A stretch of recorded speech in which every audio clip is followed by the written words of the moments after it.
Dans le MCU, certains vilains ne sont pas des monstres, ils ont simplement vu leur monde s'effondrer sous leurs yeux. Je suis un survivant. Thanos a voulu sauver l'univers à sa manière pour éviter les souffrances qu'il a lui-même subies à cause de la surpopulation. J'y vois une sorte de bienveillance. Le baron Zemo a perdu sa famille à cause d'Ultron, alors pour la venger, il a décidé de détruire ce qu'il considérait comme la véritable menace. Je suis là pour respecter une promesse. Les Avengers eux-mêmes, car les conséquences de leurs actions ne sont pas toujours positives. Quand les cris ont cessé, j'ai erré pendant 24 heures dans les ruines avant de retrouver leur corps. Et puis il y a Killmonger. Il y a presque 2 milliards de personnes à travers le monde qui nous ressemblent. Mais leur vie est autrement plus difficile.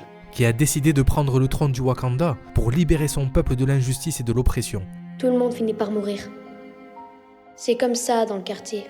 Dont il a lui-même été victime pendant que le Wakanda restait caché. Où était le Wakanda? Ces vilains sont mémorables parce qu'ils possèdent des motivations compréhensibles et parce que chacun d'entre eux pense être le héros de sa propre histoire. Mais il y en a un qui a encore plus marqué les esprits. Malgré le fait qu'il ait envahi New York, trahi sa famille et causé la mort de milliers de personnes, il est devenu l'un des personnages les plus appréciés du MCU.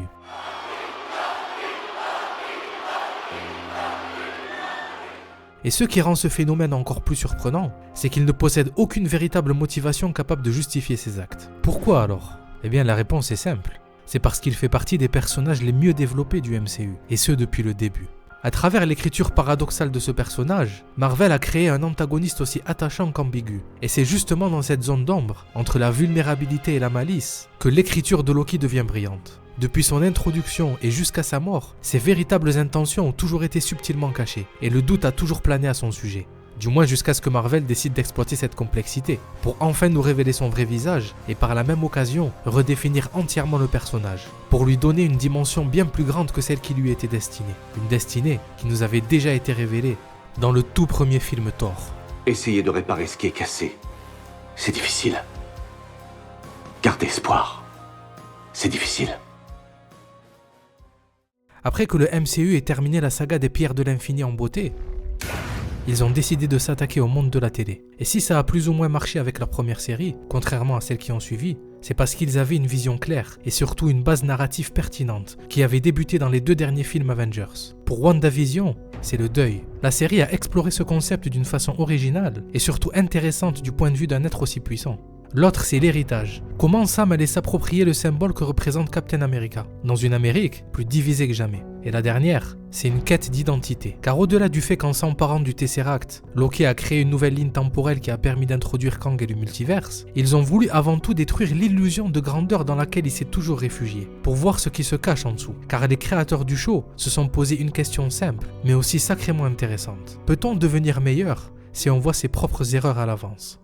Vu que ce Loki était déjà mort dans la timeline principale, ça offrait une occasion parfaite pour explorer des histoires alternatives. Et c'est comme ça qu'entre 2018 et 2019, Marvel a commencé à développer une série centrée autour de lui. Après avoir engagé Michael Waldron comme scénariste principal et showrunner, la direction a commencé doucement à se dessiner, et le choix d'engager ce dernier y est pour beaucoup. Son nom ne vous dit peut-être rien, mais il est non seulement producteur sur la série Rick et Morty, mais il a aussi écrit un épisode. Et quand on pense à certains choix faits dans la série, ça a du sens, surtout quand on sait à quel point Rick et Morty utilisent le concept de multiverse. Mais contrairement à d'autres projets sortis plus tard, où le fanservice est clairement passé en priorité, pour la série, le véritable challenge, ça a été de trouver un équilibre entre introduction du multiverse et profondeur émotionnelle. Et c'est là qu'entre en jeu l'acteur principal. Tom Hiddleston a été impliqué très tôt, car il n'a pas juste signé pour jouer Loki, il est également producteur exécutif, donc il avait son mot à dire. Et il allait clairement en profiter pour apporter de la profondeur au personnage. D'ailleurs, vous allez voir que la fin de la série aurait pu être très différente s'il n'était pas intervenu. Du coup, avec le showrunner, ils ont défini la première saison avec une approche qui met l'humain, et non le dieu, au centre d'un récit temporel complexe. Et c'est comme ça que la série a été construite comme une thérapie pour Loki, parce qu'au fond, il a toujours été un méchant brisé, et non pas un monstre. Je me nomme Loki, et je suis l'instrument d'une glorieuse providence. Dans Thor premier du nom, il découvre qu'il est un géant des glaces, qu'il a été abandonné à la naissance, et que toute sa vie n'a été qu'un mensonge. Lui qui se sentait déjà comme l'éternel numéro 2, se retrouve désormais encore plus insignifiant que ça. Oh oui, ça explique bien des choses. Pourquoi vous préférez Thor depuis tant d'années? Alors qu'il a grandi en cherchant l'amour d'un père, ce dernier n'a fait que lui cacher la vérité. Et c'est ce choc émotionnel qui a donné naissance à un vilain brisé.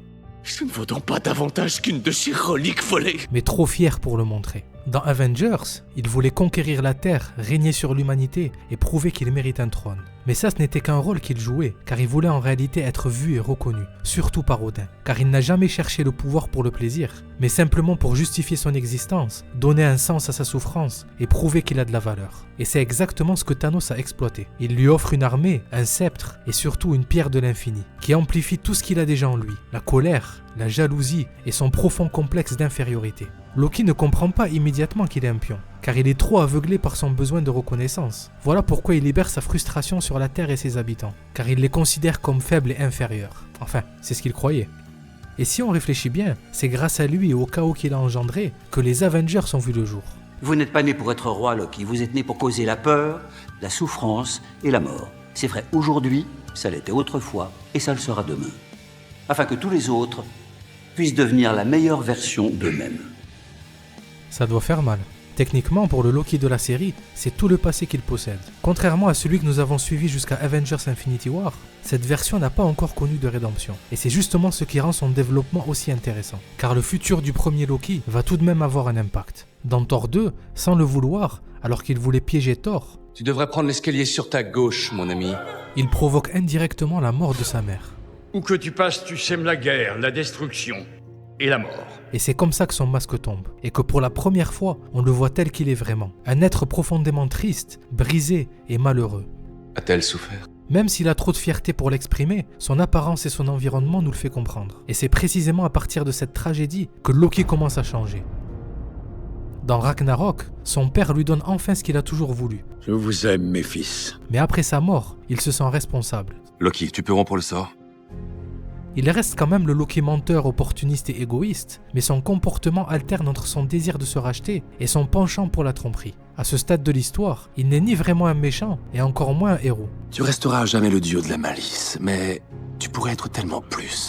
Cependant, ses actions nous en disent plus sur ce qu'il est en train de devenir. En revenant à la fin non pas pour la gloire, ni pour le trône, mais pour les siens. Mais ce qui est encore plus symbolique, c'est qu'il aide son frère à obtenir le trône qu'il a toujours désiré. Et en choisissant cette voie, Loki ne se contente pas d'abandonner son ambition, il guérit de la frustration qui l'a défini toute sa vie. Tu n'es peut-être pas aussi méchant que ça, mon frère. Peut-être pas. Et cette transformation atteint son apogée dans Infinity War. Face à Thanos, celui qui avait exploité sa douleur et sa faiblesse, Loki affronte enfin sa peur. Et pour la première fois, il agit avec sincérité, car il se sacrifie pour réparer ses erreurs. Et on le comprend lorsqu'il se proclame pour la première fois fils d'Odin. Je suis Loki, prince héritier d'Asgard. Fils d'Odin. Mais surtout, lorsqu'il choisit de mourir en tentant de sauver son frère. Son développement est vraiment l'un des plus réussis du MCU. Car contrairement à d'autres personnages, Loki ne change pas d'un coup. Sa rédemption se fait à coup de blessures émotionnelles, l'échec de sa conquête, la mort de sa mère et le regard de Thor. Tout ça, c'est à cause de toi. Et au final, Loki est très certainement le personnage le plus tragique de Marvel. Car il était peut-être né pour être un héros, mais il a été forcé de devenir un vilain. Et c'est de ce constat que l'idée de faire une série sur lui prend tout son sens. Tu es tout seul. Et tu le resteras à jamais. Sauf que ça n'aurait pas pu marcher s'il n'y avait pas eu un personnage qui a bouleversé toute son existence avec une simple phrase. Alors qu'il vient tout juste de perdre, il est encore arrogant, instable et persuadé d'être destiné à gouverner. Et là, il découvre que sa vie a encore moins d'importance, car il est une anomalie, un problème à éliminer. Et le voilà encore confronté à cette sensation de ne pas compter. En plus de ça, il est dans un environnement où il est impuissant, même avec le Tesseract, ce qui permet d'écraser toute son illusion de grandeur. Et du coup, il n'a pas d'autre choix que de regarder la réalité en face et d'arrêter de se bercer d'illusions. Ironique, n'est-ce pas? Mais là où les scénaristes ont été malins, c'est qu'ils ont décidé de le confronter dès le début à son futur, en lui montrant sa mort, ses échecs et ses pertes. Et c'est comme ça qu'il a pu se remettre en question.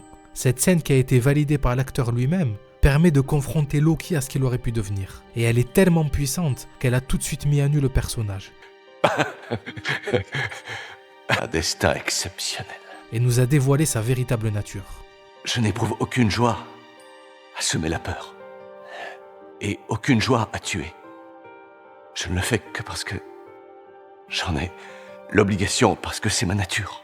Depuis le début, son personnage s'est construit autour d'un mensonge, celui d'être destiné à régner, d'être supérieur et d'être né pour conquérir. Et presque aucun Loki n'a pu y échapper. On ment et on triche, on tranche la gorge de la moindre personne qui se fie à nous. Et pourquoi? Le pouvoir, le glorieux pouvoir, notre glorieux destin. On ne changera jamais. On est déficient. Chaque version de nous est déficiente, à jamais. Mais lorsque le temps lui a arraché toutes ses illusions, il a été forcé de faire face à la seule chose qu'il a toujours fui, lui-même. Mais ce qui a véritablement fait la différence, ou plutôt celui, eh bien c'est Mobius, car il a été le premier à lui accorder de l'importance, malgré tout ce qu'il a fait. Et pour la première fois, Loki a face à lui quelqu'un qui le comprend, mais surtout, qui ne l'excuse pas pour autant. Il le met devant ses erreurs et il lui dit de les accepter. Et c'est là qu'on revient sur l'aspect thérapie de la série. Même si les intentions initiales de Mobius étaient de savoir comment fonctionne un Loki pour en attraper un autre, cette phrase qui paraît simple et insignifiante a fait toute la différence. Alors vous savez qui vous êtes. Un méchant. Ce n'est pas ce que j'ai sous les yeux. Elle a permis de briser des siècles de mensonges. Non seulement sur la fragilité de Loki, mais aussi celle des êtres vivants en général. Car parfois, une attention sincère peut faire la différence. Et c'est la première fois que le MCU ose explorer ce terrain, surtout avec un antagoniste. Ce moment est puissant, car il montre que la solitude, combinée au pouvoir, empêche d'avoir une autre vision des choses. Si Thanos, Zemo ou encore Killmonger sont allés jusqu'au bout de leur plan, c'est parce qu'ils étaient persuadés que la fin justifiait les moyens. Mais leur histoire révèle aussi une chose cruciale, ils étaient seuls.